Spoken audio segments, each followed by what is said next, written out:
আসসালামু আলাইকুম গাইস, সবাই কেমন আছেন? আশা করছি আল্লাহর রহমতে সবাই ভালো আছেন। আমি আলহামদুলিল্লাহ ভালো আছি।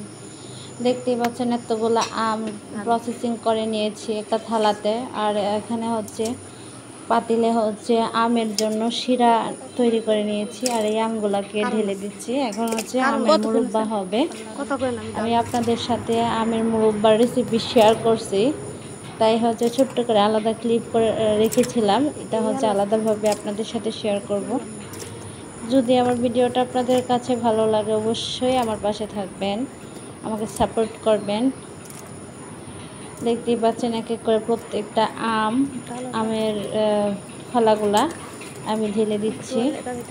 এগুলাকে চুলাতে কিছুটা সময় হচ্ছে জাল করব, যাতে করে হচ্ছে ভিতরে শিরাটা ঢুকে ভালোভাবে। আর এই আমের মুরব্বা যে কতটা মজার তা বলে বোঝানো যাবে না। সারা বছর এইভাবে রেখে খাওয়া যায়।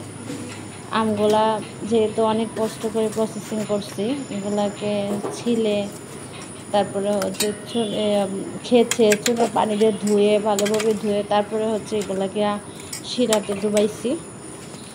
আস্তে আস্তে হচ্ছে জাল করব, কিছুটা সময় জাল করার পর নামিয়ে নিব। বাকিটা কালকে প্রসেসিংয়ের জন্য বাকিটাও জাল দিয়ে নিব, একদম শুকনো শুকনো করব। আমি দুইভাবে হচ্ছে আমের মুরব্বা তৈরি করছি, একটা হচ্ছে রসালো আর একটা হচ্ছে শুকনা শুকনা।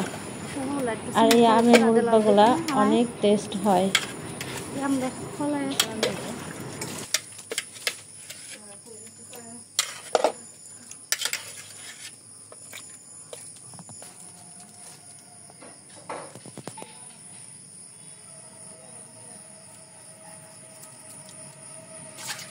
চলে